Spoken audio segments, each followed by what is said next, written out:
and the few others from Manu that could afford some means either to trek or to run with their leg are now, or to take vehicle, are now in Nigeria. And there are more than 60,000 of our citizens in Nigeria. So how can the church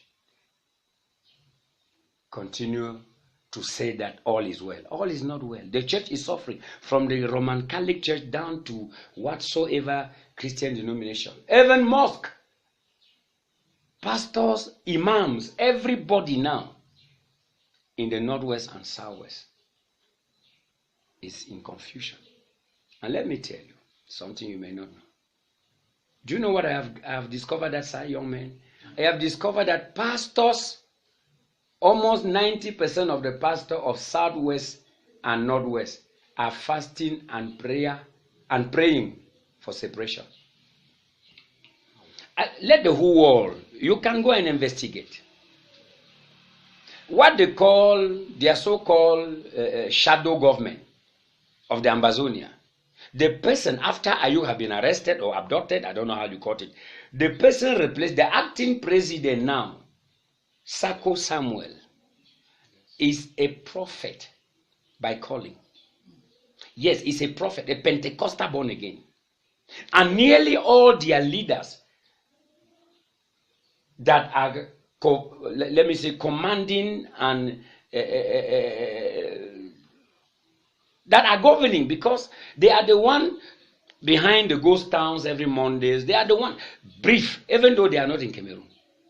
But the population of Southwest and Northwest listen to them more than listening to Yaoundé. And all these people, 95% of them are born again Christians. So this is where complications come in again. When we pastors in this side of the country, we are praying as if all of them there were demons, forgetting that their leaders are born again just like us. So why can we not humble ourselves now and pray truthfully while reviewing the history? So my daughter, maybe my answer has been somehow complex, but that's how I can answer you, for you to understand that the church and the economy are going through high test in those two regions. Thank you. Thank you, Doctor.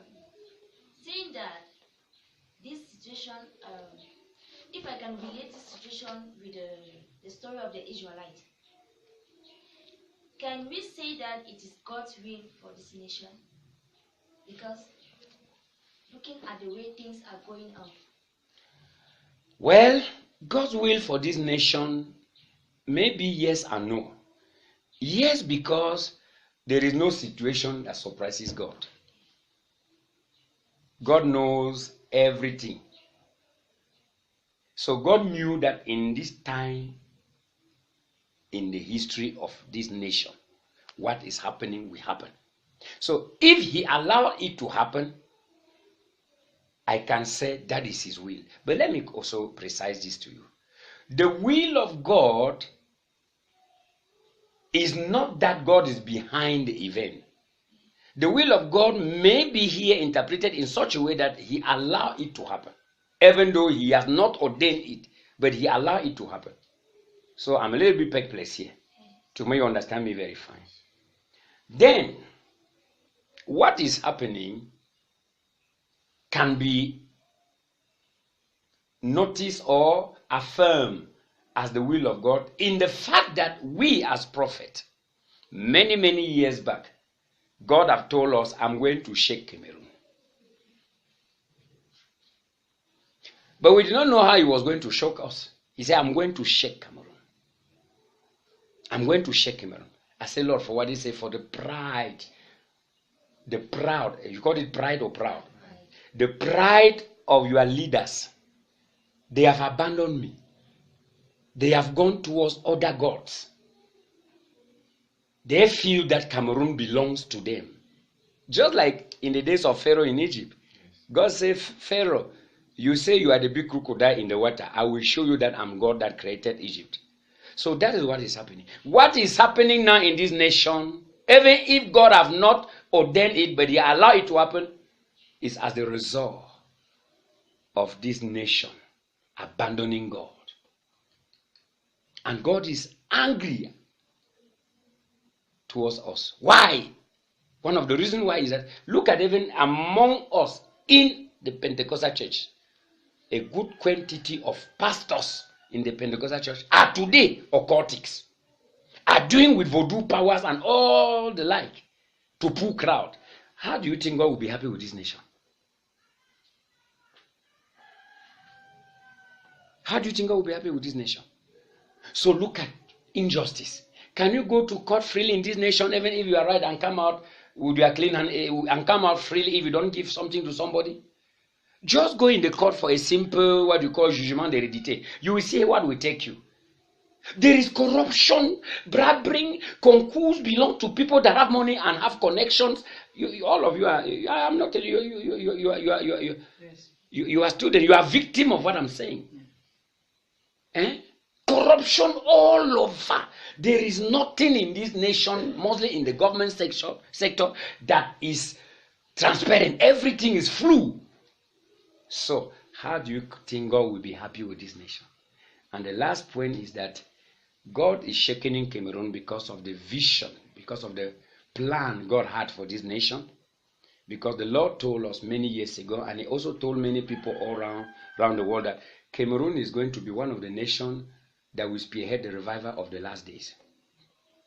And for that revival to start, which is already starting, God must shake the nation. God must shift, because in this shaking there is a shifting, and in the shifting there is a sifting. A woman, they shift corn for kitchen. God is sifting. So this is what is happening. After this, men, a generation, quality of men and women that will carry the fire from this nation to Central African nation and to other nations will rise up. But for it to happen, God must shake. So that's the sovereign aspect of God that is complicated to interpret. Thank you. Okay. Une dernière question, docteur. Nous avons vu dernièrement des populations et des grands hommes dans notre gouvernement faire une sorte de main levée pour venir en aide aux sinistrés des régions anglophones victimes des faits de la crise. Alors, vous ne pensez pas que ça peut créer un autre problème? Un autre problème, le gouvernement, pour ma part, mon fils, mes enfants, essaie de solutionner à sa manière une crise qu'on pouvait éviter. J'ai déjà répondu à cette question d'une autre manière, mais je voulais que tu comprennes. Dès l'entame, quand j'ai été au courant que le chef de l'État demande aux Camerounais de bonne volonté de contribuer, et aux ministres et à tous ceux qui se nourrissent, n'est-ce pas, des caisses de l'État comme les fonctionnaires, de contribuer. Et tu dois comprendre, nous sommes des hommes de Dieu qui voyons les choses en profondeur. J'ai dit, dès lors que j'ai été au courant de ça, j'ai dit, waouh, quelle erreur. Connaissant les profondeurs spirituelles et même historiques de cette crise, les contributions là ne sont pas des solutions. D'ailleurs, combien sera volé?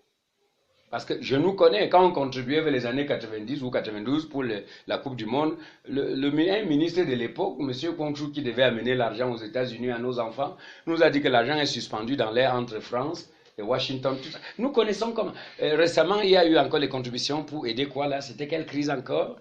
Vous pouvez vous souvenir. Boko Haram.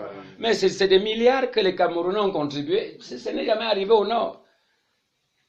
Ça sera volé toujours par nous-mêmes. Donc vous comprenez que les problèmes de ce pays sont profonds.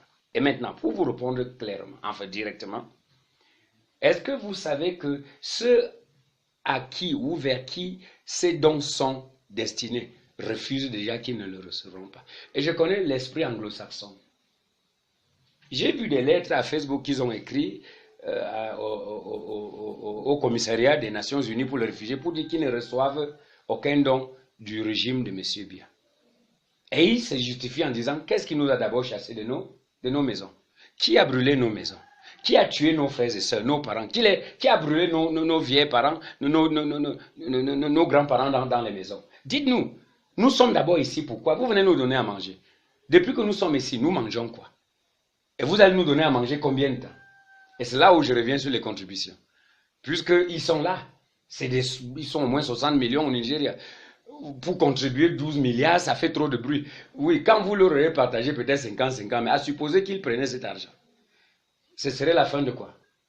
Ça va solutionner quoi? Donc vous voyez que quelque chose ne va pas. Soit c'est Dieu qui empêche à nos chefs de faire face à la réalité et de résoudre les problèmes par les bonnes méthodes, surtout l'humilité et tout ça. Soit c'est eux qui refusent de résoudre le problème parce qu'ils savent ce qu'ils profitent. Je vous assure, c'est 12 milliards aujourd'hui. À supposer qu'on allait prendre ton cahier, ta calculatrice, 12 milliards ou bien 13 milliards divisé par 60 000 personnes. Peut-être c'est autour 60 000 par personne. Mais attends, moi là, même vous les enfants là, si je te donne 60 000, un toit à la boutique, je vous connais, tu vas ressortir avec quoi? Attends, des gens qui sont là depuis, les enfants ne fréquentent plus, ils sont dans un pays étranger, vous allez partager 60, mais attends, c'est quoi ça? Donc vous comprenez que quelque chose ne va pas dans ce pays. Quelque chose ne va pas. Et quand je vois les ministres, des gens bien éduqués, qui ont voyagé, mais je me demande souvent, qu'est-ce qu'ils font autour de monsieur le président de la République? Qu'est-ce qu'ils font à côté de ce papa? Qu'est-ce qu'ils lui disent? Qu'est-ce que ces messieurs disent aux chefs de l'État? Parce que les chefs sont ceux qui vivent des conseillers. Même moi qui suis pasteur à mon rang aujourd'hui, j'ai des gens que j'écoute pour prendre certaines décisions. Et quand ces gens me disent, voilà l'apôtre, voilà papa, président, c'est ça que je fais. Qu'est-ce que ceux qui entourent le chef de l'État lui disent? Est-ce qu'ils lui disent les choses pour le bien du Cameroun ou bien pour leur bien eux-mêmes? Je vais donc dire, ces contributions, c'est une fuite en avant. Merci. Ok.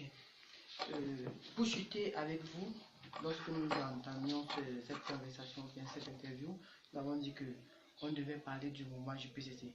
Vous êtes le pionnier et vous êtes le coordinateur général du ministère international qui est un poste missionnaire de l'Église. Je suis aussi le président régional de la CBC Ouest et Nord-Ouest. Okay. Donc, votre ministère dit international fait partie de la CBC, qui est une église congrégationaliste. Donc, je suis baptiste. Et le poste missionnaire dont j'ai la charge, n'est-ce pas, de conduire, fait partie de l'église baptiste. Il faut cette précision, surtout aux médias. Ok, allez-y. Okay. La question qui surgit dans mon esprit est celle de savoir, vous en tant que papa, d'une si grande œuvre, au sein de ce ministère, il y a un mouvement appelé la JPCC. Et actuellement, ce mouvement est en train de conclure avec une retraite. Ok. Nous sommes, ou bien la JPCC représente l'église de demain.